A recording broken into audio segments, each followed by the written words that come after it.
Bem, nós temos aqui algumas perguntas para o Gilson e para o Júlio Damasceno. Pode seguir para o ordem alfabética.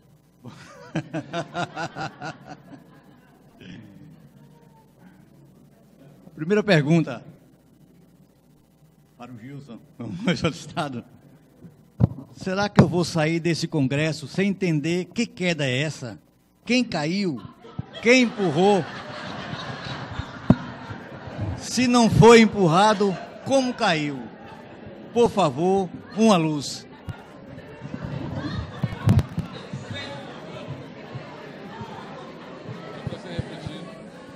É para repetir, Durval? É para você repetir. Repetir. Bem, repetindo. Será que eu vou sair desse congresso sem entender que queda é essa? Quem caiu? Quem empurrou? Se não foi empurrado, como caiu? Por favor, uma luz.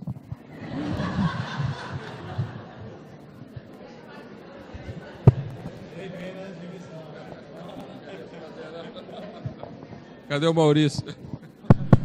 Cadê o Maurício? O Maurício podia ajudar, né? Quer não, Maurício? Você que é cobra na queda? Cadê um espelho, né? Cadê um espelho para ver quem cai? É, gente, é um pouco pândego, mas divertida mesmo é a nossa situação, né? Trágico-cômica. Nós estamos aqui diante de vocês como se soubéssemos muito mais do que vocês. Isso é uma ilusão, né? Eu tenho um pouco mais de leitura de Ubaldi do que muitos que estão aqui ouvindo por primeira vez esses temas que parecem tão complexos. Mas a minha ignorância é imensa. As minhas dúvidas são quase que as mesmas de vocês. Então eu posso fazer elucubrações, mas eu não tenho o poder de tirar-lhes completamente as dúvidas. Eu posso dizer-lhes que convivermos com dúvidas é bastante salutar para a nossa evolução e o nosso aprimoramento.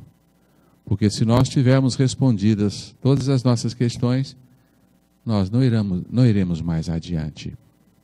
Então acredito que a sabedoria da vida sempre nos coloca novas interrogações, fazendo-nos assim seguir sempre adiante.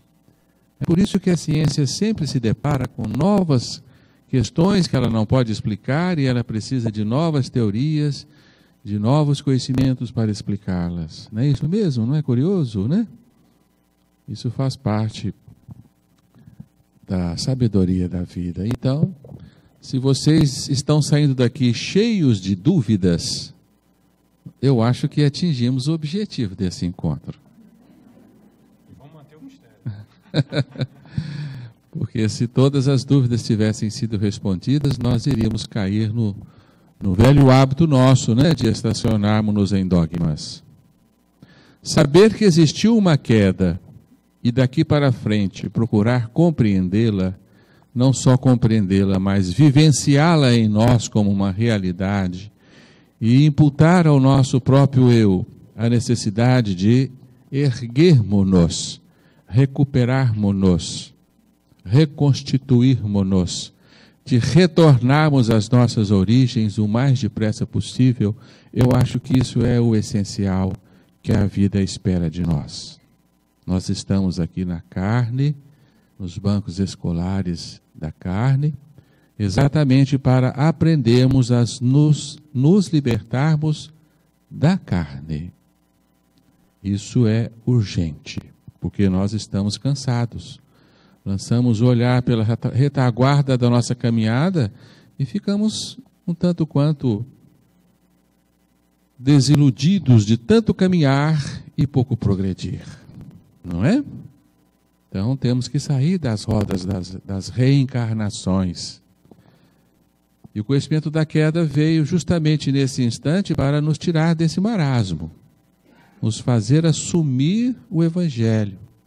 Então, se vocês querem estudar a queda e compreendê-la um pouco mais, o que nós recomendamos é que vocês leiam primeiro o Evangelho de Jesus, na íntegra.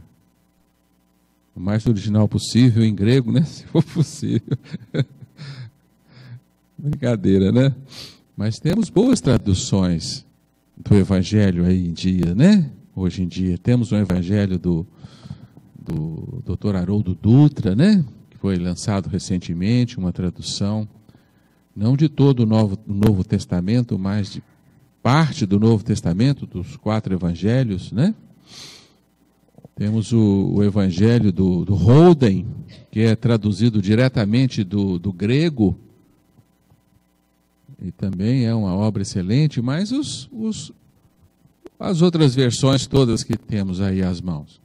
E depois vamos estudar o balde. Vocês estão prontos agora para lerem Deus e o Universo, o Sistema, ou aquele que se entusiasmar mais, seguir a ordem em que os livros foram escritos. Vão levar aí uns bons anos para lê-la, mas será de muito proveito para a nossa evolução. O que eu digo a você que me fez essa pergunta tão capciosa, né?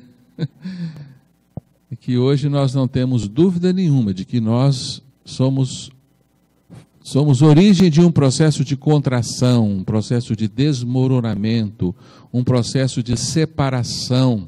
Nós nos apartamos de uma outra realidade para a qual estamos voltando. Isto é inquestionável. Por quê? Para quê? O quê? Quem empurrou?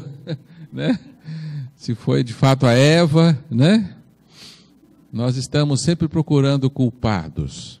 Não é verdade? Faz parte da nossa natureza caída. Chamamos isso de núcleo de justificação. Você se justifica, né?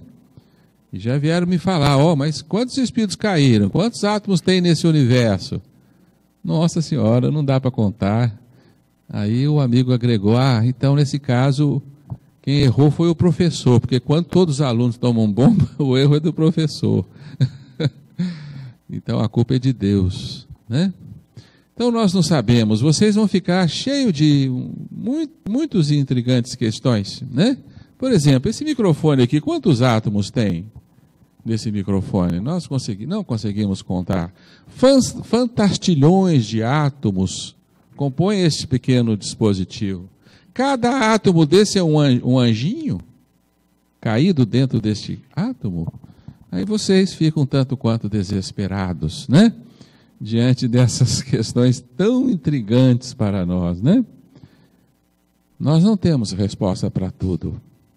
O balde nos abriu um campo imenso de perquisições, de conhecimentos, mas nos deixou também com uma série de interrogações, mas são interrogações salutares. Tá bem? Eu acho que nosso compromisso com a queda é nosso mesmo, nós não devemos buscar responsabilidade em ninguém, não é? Porque a dor é nossa, não é? Do contrário, não seria. Tá certo? Meditem nisso, leve essa informação para casa, vão atrás dela, vão atrás das leituras, conversem, debatam, formem grupos de estudos que são bastante proveitosos. Lá nas Montanhas Mineiras, nós temos os nossos grupos de estudos, onde a gente se reúne para debater esses livros de Ubaldi, conversar sobre eles, e logo vocês irão perceber que luzes do alto comparecem para nos ajudar nesta nova trilha de conhecimentos que se entreabre aos nossos pés. Acho que mais do que isso é só o Júlio. O Orígenes, só trazer o Orígenes. O Orígenes já dizia que nós somos responsáveis pela queda, sim. O mal só existe por opção da criatura. A criatura é responsável pelo mal, o mal não pode advir de Deus. E a aceitação dessa responsabilidade é a primeira consequência do estudo da queda. Nós temos que passar por essa consciência, essa tomada de consciência, para assumir que o mal do qual nós fazemos parte só existe por opção nossa. Ninguém empurrou, podem ter convidado, mas o aceite ao motim, né, da queda foi livre e por conta própria. Cada um tem a sua participação nisso. Isso o Orígenes já dizia desde lá de 200 DC. Muito bem, a próxima pergunta, então, é para o Júlio. apesar de alguns sacerdotes acreditarem no fenômeno da reencarnação, a que se atribui esta negação a uma verdade tão evidente? Toda a história da igreja mostra isso, né? A partir do momento, para obter o apoio de Constantino e adotar-se o cristianismo como religião oficial, teve que se fazer concessões.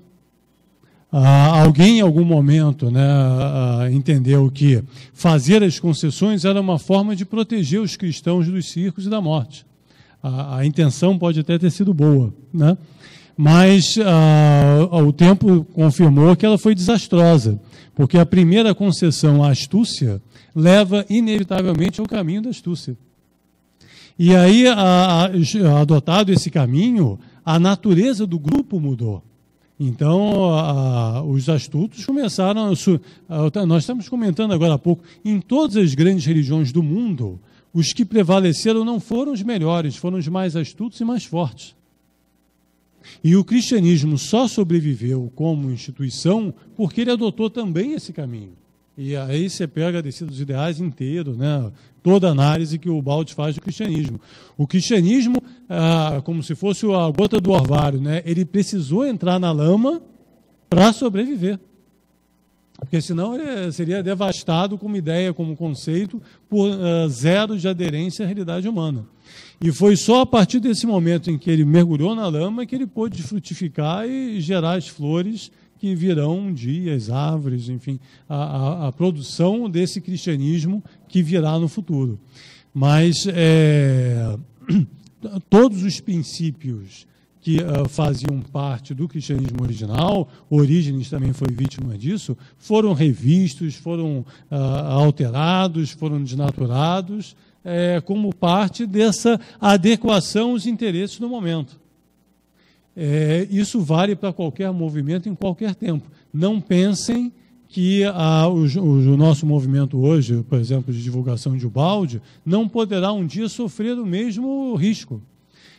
O endeusamento da mídia, hoje a gente está aqui num grupo de 20 ou 30, amanhã a mídia começa a ufanar o Ubaldi, nós poderemos sofrer também a crise do orgulho. E aí, não, faz uma concessão, fala assim, fala de quedinha, não fala de queda, assim, não fala desse negócio que não teve criação, não, que esse negócio é difícil de entender a eternidade. Fala uma coisa, fala de amor. O Baldi fala de amor, que aí todo mundo entende. De amor ele não fala? Fala. Então fala só de amor. Aí você começa a fazer concessões que desnaturam o conceito original, em prol da popularidade, do apoio da mídia. Vai fazer um programa na TV Globo, no Fantástico, mas só pode falar de amor, viu? Não pode falar de queda, porque ele não vai aceitar. É assim que começa. Então, essas concessões que vão sendo feitas ao longo do tempo é que vão desnaturando. Aí o Baldi fica popular e aparece no Fantástico, aí ele fica popular. Todo mundo vai comprar livro de Baldi, todo mundo vai... E aí a turma pensa assim, não, mas está vendo como é que a concessão valeu a pena? Porque a gente não falou lá no Fantástico, mas saiu todo mundo comprando livro de Baldi. Mas ele vai comprar para botar na estante, não vai ler. Porque esse contágio, quando você sabe o que você vai encontrar, você vem aqui, você fica aturando aqui os palestrantes 2 dias e ouvindo o verdadeiro Baldi, você sai daqui entendendo o Baldi, concordando ou não, etc., etc., mas você tem um contágio legítimo, genuíno, que você pode aceitar ou não se você quiser. Mas é íntegro, é autêntico, é honesto, é completo como o Evangelho tem que ser. Quando você desnatura por qualquer momento a pretexto de aceitação e popularidade, você quebra essa lógica. Então, isso vale para qualquer movimento religioso, está descrito por Ubaldi lá na Descida dos Ideais, e nós sempre teremos de ficar atentos para que o nosso movimento não sofra dos mesmos males no futuro. Que aí começa a ter o palestrante é mais importante do que o outro, ou então o diretor, não sei do que, aí você começa a criar hierarquias. Por isso foi muito bom o comentário do Gilson aqui. Nós todos somos estudiosos de Ubaldi. Não tem nenhum melhor do que ninguém. 2 micróbios disputando quem é mais alto do que o outro, não existe. Né? Então não dá para, eu sou melhor do que o fulano. É tudo micróbio minúsculo insignificante na grandeza da criação, somos nadas, poeira, o nada que habita uma poeira cósmica, né? E é dentro dessa realidade de pequenez que a gente precisa viver e precisa entender todo o resto. Muito bem. Nós tivemos uma quantidade muito pequena de perguntas agora no final, o que significa que o assunto que foi abordado aqui o dia inteiro foi muito bem ontem e hoje o dia inteiro foi muito bem assimilado. A grande variedade das perguntas era sobre a queda e com certeza as respostas que foram dadas até agora dissiparam essas dúvidas. Tenho apenas uma pergunta para o Júlio Damasceno. Se ele poderia nos falar um pouco mais sobre a hierarquia no sistema.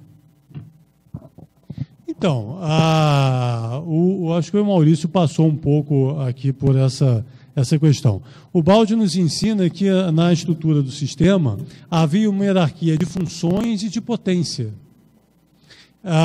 Embora todos fossem puros, 100% puros, porque são filhos de Deus, perfeitos, não com a perfeição absoluta que impossibilita o erro, que é só divina, mas perfeitos cada um na sua função.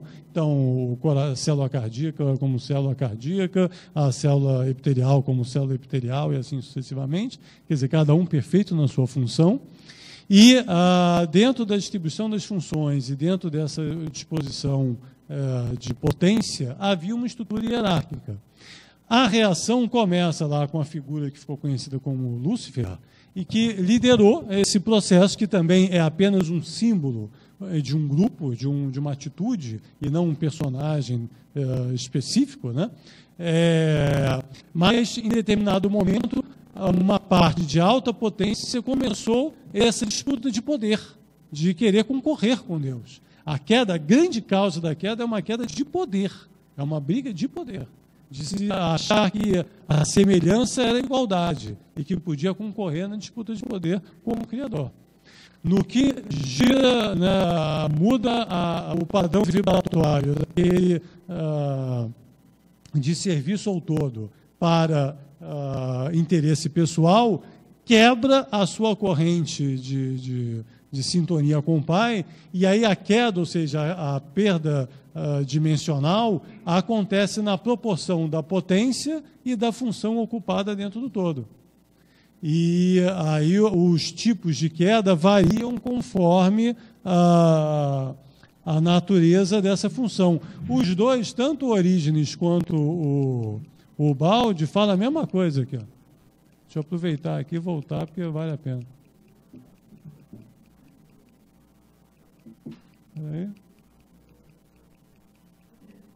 Ó, falam que é a mesma coisa. Diz o Orígenes: essa queda ou decadência que se afasta cada um do seu estado se produz com grande diversidade segundo os movimentos da inteligência e da vontade que fazem pender para baixo. Um mais levemente, outro mais fortemente. Nisso o julgamento da providência é justo porque atinge cada um conforme a diversidade das ações na medida do seu afastamento e da sua perturbação. Isso aqui é o Baldi purinho, purinho, purinho.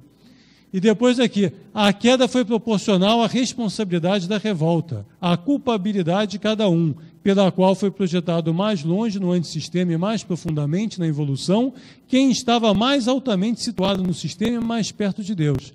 Chega-se assim a um efeito proporcional à causa,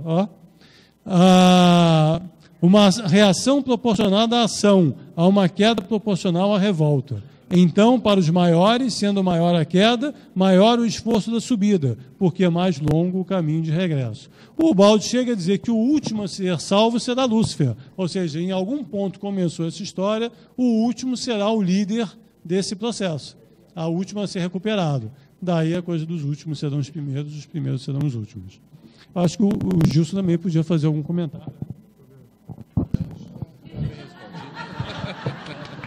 Ele fez parte daqueles que estavam lá em cima. Eu fui na dele, olha o que aconteceu. Tá vendo? É bom colocar a responsabilidade do outro, né? É verdade. Eu considero que a hierarquia da queda é um dos tópicos avançados de Ubaldi, e que vocês deverão reservá-lo para tentar compreendê-lo um pouco mais adiante. Então, eu naturalmente nós poderíamos entrar aqui até mesmo em debates a respeito do que teria sido essa hierarquia da queda, né? Mas eu acho que não é prudente para o nosso momento, né, em que vocês estão se introduzindo nesta importante temática. O que eu posso, sim, agregar para vocês é que a hierarquia é um dos tópicos da criação, em qualquer nível em que ela se expressa. Onde quer que nós situemos um fenômeno, esse fenômeno estará sempre encaixado numa estrutura hierárquica. Ele serve de apoio a um fenômeno maior e, por sua vez, é apoiado por fenômenos menores. Então, o átomo é feito de partículas, as moléculas são feitas de átomos, as células, por sua vez, né, são feitas de moléculas, os tecidos de células, os órgãos de tecidos, os organismos de órgãos, e assim sucessivamente, né? Encontraremos uma hierarquia de órgãos no nosso corpo e nós nos projetamos em sociedades, por sua vez, hierarquizadas. Então, essa hierarquia, ela é de mundos, ela é de funções, elas existem nas nossas empresas, dentro da nossa família, né? Lá em casa é a patroa que manda. Tá certo? Cadê ela? Ela está fazendo assim com o dedinho. Então sempre haverá uma hierarquia. E essa hierarquia, por sua vez, ela advém de uma hierarquia oriunda da inteligência divina. Então é inevitável nós admitirmos que lá no céu há uma hierarquia, por mais que isso nos deixe, de certa forma, intrigados. Como Deus criaria um espírito mais próximo de si e possivelmente mais importante do que outro, né? Criaria outro mais distante de si, menos importante. Isso nos intriga, porque nós tendemos a nos revoltar contra qualquer imposição de hierarquia. Então eu costumo dizer que há uma hierarquia perfeita e há hierarquias invertidas. As hierarquias invertidas fazem parte do nosso mundo, elas se baseiam no direito da força, no pressuposto da astúcia e em outros valores. As nossas sociedades se fazem base a hierarquias econômicas, não é? Aquele que tem mais ocupa as posições mais elevadas. As hierarquias intelectualizadas, aquele que sabe domina aquele que não sabe, e assim por diante. Mas são hierarquias invertidas, hierarquias que se baseiam em princípios injustos, onde um detém aparentemente mais valor do que o outro, mais importância do que o outro. Essas são as hierarquias que nós conhecemos. A hierarquia do mundo animal, onde o mais forte come o mais fraco, e assim por diante, não é? Essas hierarquias todas, elas de certa forma, incomodam o nosso senso de ordem e de justiça. Mas o que nós podemos ter certeza é que na criação original de Deus existe uma hierarquia, sim, porque sem hierarquia não há nenhum sistema de vida. Como Deus criou um sistema orgânico, como diz o Balde, o sistema é um organismo, e o organismo só funciona se ele se estruturar em um processo de hierarquias. Mas a hierarquia divina é perfeita. Agora vocês não podem me perguntar como é uma hierarquia perfeita, porque eu não sei. Né? Tá certo? E como existe uma hierarquia no sistema, existe uma hierarquia no céu, a queda se deu dentro dessa hierarquia. Isso é inevitável. E ela gerou no nosso mundo as hierarquias invertidas. Eu acho que isso basta. Só um comentário que me ocorreu aqui. Uma pista da estrutura da hierarquia divina é a frase do Cristo: aquele que quiser ser o maior, que seja o servo de todos. Quer dizer, na verdade, o maior na hierarquia divina serve a todos e não subjuga a todos, né? E aí vai. Muito bem, então encerramos nossa sessão de perguntas e respostas. Eu passo a palavra a mestre de cerimônias, Carolina. Obrigado.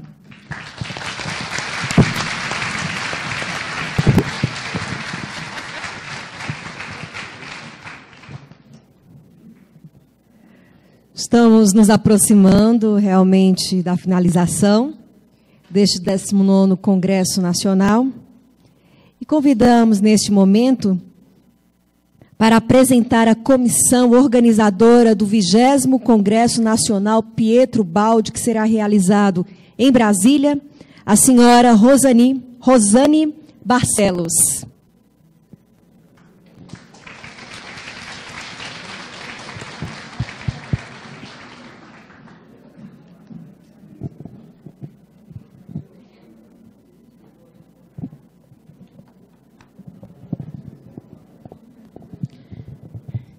Bom, enfim, chegamos, aos finalmente do nosso maravilhoso encontro. Eu acho que a gente não tem palavras para agradecer de coração, assim, do fundo do nosso coração, todo o grupo lá do Instituto Pietro Baldi, a essa equipe maravilhosa, que eu acho que todo mundo aqui, vai fazer as minhas palavras, que é de agradecer o carinho, a dedicação, a forma como nós fomos recebidos, com amor por essa equipe. E eu gostaria de destacar, assim, a formatação do Congresso, a disciplina, mas, ao mesmo tempo, a afetividade, a simplicidade franciscana, uma aguinha, o necessário para quê? Para que a gente possa estimular outros irmãos a nos recebermos nas suas casas, nas suas cidades, em outros encontros, em outros congressos. Então, fica aqui a gratidão eterna, a cada um que participou, e um agradecimento também a vocês que vieram partilhar conosco toda essa bênção de luz que a gente recebeu aqui nesses dias, nesses 2 dias maravilhosos. Então, realmente, muito obrigada, toda a equipe. Não dá para nominar, porque é uma equipe grande, mas a gente está levando um pedacinho de vocês para casa de novo, tá?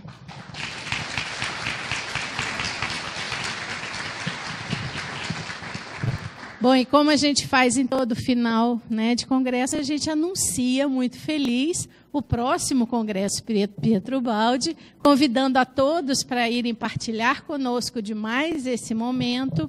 E aí, para que a gente possa fazer isso, eu vou convidar o presidente do Congresso de Fortaleza, senhor Franco Júnior, para chegar aqui à frente, e o presidente do 20º Congresso Nacional Pietro Baldi, que irá acontecer em Franca, São Paulo, o senhor Felipe Salomão, para nos convidar pessoalmente.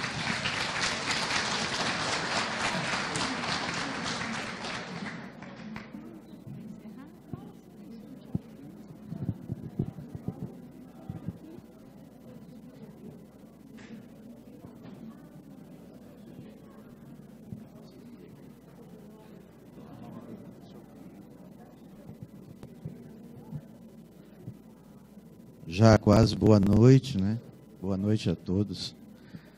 Bem, realmente a nossa palavra, ela não estava programada e nos falta a habilidade da oratória. Mas a vontade de fazer foi muito grande, de todos que estão compondo essa equipe de trabalho. É muito gratificante. Eu acredito que só quem se envolve num trabalho desta natureza é que consegue sentir o que isso representa. Muito obrigado a vocês, muito obrigado mesmo. A palavra fica com o Felipe, que vai tocar um próximo evento. Muito obrigado.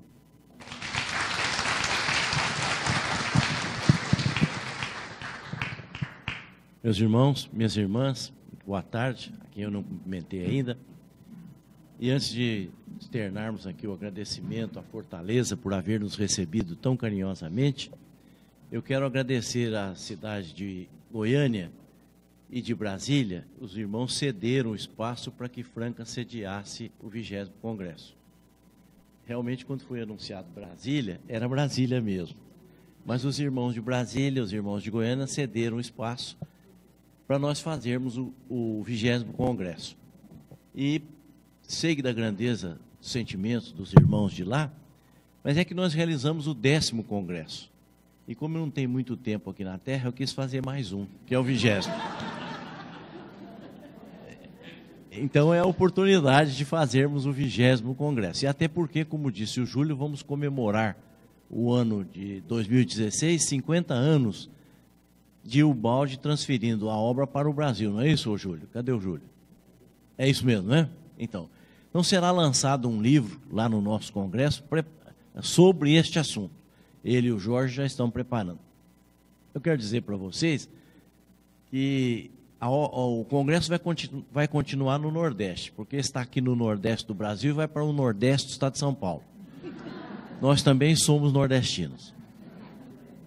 E vai sair da órbita de Bezerra de Menezes e vai para a órbita de Eurípides Barçanufo, sabendo que Bezerra de Menezes era o mentor espiritual de Eurípides Barçanufo. Até Eurípides, certa feita, dirigindo-se a Bezerra de Menezes, perguntou: era fluídico o corpo de Jesus? Ao que Bezerra de Menezes respondeu para ele: era fluídico o corpo de Jesus? Então nós temos muita alegria de fazer esse trabalho lá em Franca. Queremos convidar a todos para estarem lá. Franca, para quem não sabe, é uma cidade de mais ou menos 300 mil habitantes e área industrial. Temos muitas instituições espíritas lá que querem realizar o congresso. Nós já temos uma estrutura, o pessoal que esteve lá no 10º congresso sabe que nós temos uma estrutura para fazer. Temos uma equipe muito grande, eu queria até que se levantassem aqui. Primeiro, a Zenaide Branquinho, que é a nossa secretária oficial. Por favor, Zenaide.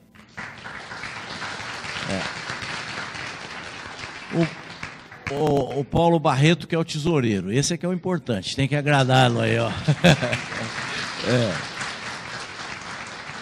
Para quem não sabe, o Paulo é o autor da cartilha, que foi distribuída apenas 4 moléculas. Ele está escrevendo um outro livro, nós vamos lançar sobre o Ubaldi. O Paulo é um dos implantadores da obra de Ubaldi em Franca. Então, foi um visionário que ficou sozinho muito tempo, depois que nós chegamos. O Rui, que é o técnico, o marido da Zenaide, que é o técnico na eletrônica, que contrata com os nossos irmãos aqui da filmagem. Bem, e eu, por falta de algo melhor, vou ser o presidente da obra, né? Mas estaremos lá para recebê-los com muito carinho. Obrigado. E eu quero dizer para vocês com uma notícia muito boa. Já falei com todos os micróbios e eles aceitaram. Vão todos falar lá em Franca, participando do congresso. Tá certo? Então, a distância de São Paulo para Franca pode ser vencida com um avião até Ribeirão Preto, que é a nossa capital regional. Para a alegria da minha esposa, porque ela é ribeirão pretana, e tudo ela gosta de falar que Ribeirão é melhor do que Franca. Há uma disputa entre nós lá. Mas como disse o professor Gilson, o doutor Gilson, quem manda sempre é a mulher. Então Ribeirão sempre ganha. Com muita alegria vamos recebê-los lá. A distância de 100 quilômetros de Ribeirão a Franca pode ser vencida por uma van. A gente providencia isso aí se for preciso, né? Queremos recebê-los com muito carinho. E eu posso dizer para vocês, como disse há 11 anos atrás, vai ser o melhor 20º congresso já feito de Pietro Ubaldi. Bom, muito obrigado.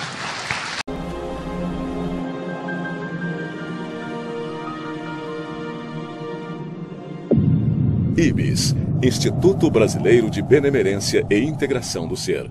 www.ibis.org